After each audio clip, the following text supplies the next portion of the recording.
তা বাপু সেকালে তো ফ্রিজ ছিল না, তোমরা এত এত গোশ কি করে সংরক্ষণ করতে একটু কও তোমায়? একবারে কি সব রান্না করে খেয়ে নিতে? আর এসএমডি দূর, কি যে কোষ তুই! আমরা এই গোশ আমরা সারা বছর ধরে সংরক্ষণ করে খেতাম। কি যে স্বাদ! শোন তাহলে কিরম করে করতাম। সো ভিউয়ার্স, আসসালামু আলাইকুম, আশা করি সবাই ভালো আছেন।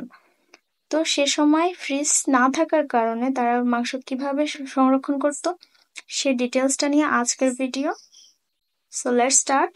তো তার কারণে এই যে এরা একদম সলিড মাংসগুলো রাখতে পারতো, আর হাড়যুক্ত চর্বিযুক্ত মাংসগুলো কিন্তু খেয়ে নিত। তো এই সলিড মাংসগুলা একদম ছোট ছোট করে কেটে নিত। আবার মাঝারি সাইজ করলেও কোনো সমস্যা নাই, কিন্তু শুকাতে একটু টাইম লাগতো। তো ছোট কাটলে একটু ভালো হতো এই আর। তো সেগুলো কেটে ভালো করে ধুয়ে নিতে হতো। আর এনশিওর করতে হতো তাতে কোনো চর্বি যেন না থাকে, কারণ চর্বি থাকলে মাংসটা নষ্ট হওয়ার সম্ভাবনা থাকে। তো তারপরে একটু পরিমাণ মতো পানি নিয়ে কড়াইতে এর ভিতরে কয়েকটা এলাচ, দারচিনি, তেজপাতা, 1 টেবিল চামচ রসুন বাটা, আদা বাটা, এর ভিতরে পেঁয়াজ বাটা দেওয়া যাবে না, তারপর শুকনো মরিচের গুঁড়া, হলুদ, লবণ, ধনিয়ার গুঁড়া, এগুলা বেশ পরিমাণ মতো নিয়ে খুব ভালো করে পানির ভিতরে দিয়ে এটা একদম ফুটাই ফেলতে হতো। পানিটা কিন্তু গরম হইলে না, গরম হলে হবে না, একদম খুব ভালো করে ফুটানোর পরে তারপরে হচ্ছে ওই মাংসগুলো ওর ভিতরে দিয়ে দিতে হতো। তো এটা দিয়ে এবার ভালো করে মাংসের সাথে ওই পানির ভেতরে মাংসটা ভালো করে একটু নেড়েচেড়ে নিয়ে এটা ঢেকে দিতে হতো।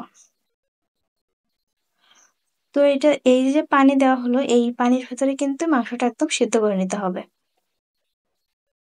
একদম ঢেকে একটু উঠায় একটু নেড়েচেড়ে দিয়ে নিচের থেকে যেন লেগে না যায় সেটাও কিন্তু দেখতে হবে। দেখে এবার এভাবে ভালো করে নেড়েচেড়ে নিয়ে পানিটা একদমই শুকিয়ে ফেলতে হবে। এই পানিটা কিন্তু ফেলে দেওয়া যাবে না। অনেকে কি করে এটা কিন্তু পানিটা ফেলে দেয়। কিন্তু পানিটা যখন ফেলে দেওয়া হবে তখন কিন্তু মাংসের গুণাগুণ অনেকটা কমে যাবে। সো এভাবে করে একদম নেড়েচেড়ে শুকনো শুকনো করে ফেলতে হবে, যাতে মশলাটাও যেন মাংসের সাথে একদম লেগে থাকে। তবেই এই মাংস দিয়ে কিন্তু কোনো গন্ধ বের হবে না।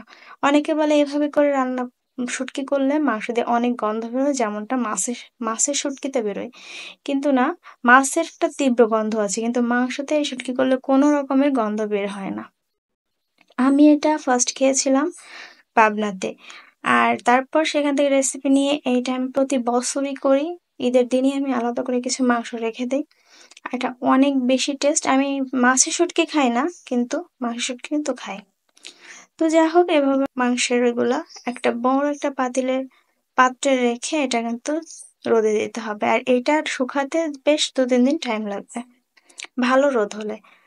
আর আমার উপরে ছাদের উপরে কাক ডাকছিল, এই জন্য আমি একটু মশারি দিয়ে ঢেকে নিয়েছিলাম। তো 3 দিন পর এই দেখেন আমার এটা কিন্তু একদমই শুকিয়ে গিয়েছে। আর এটা এনশিওর একদম করতে হবে যাতে করে কোনো রকম নরম না থাকে, একদমই শক্ত হয়ে যাবে তখনই কিন্তু এটা উঠাতে হবে।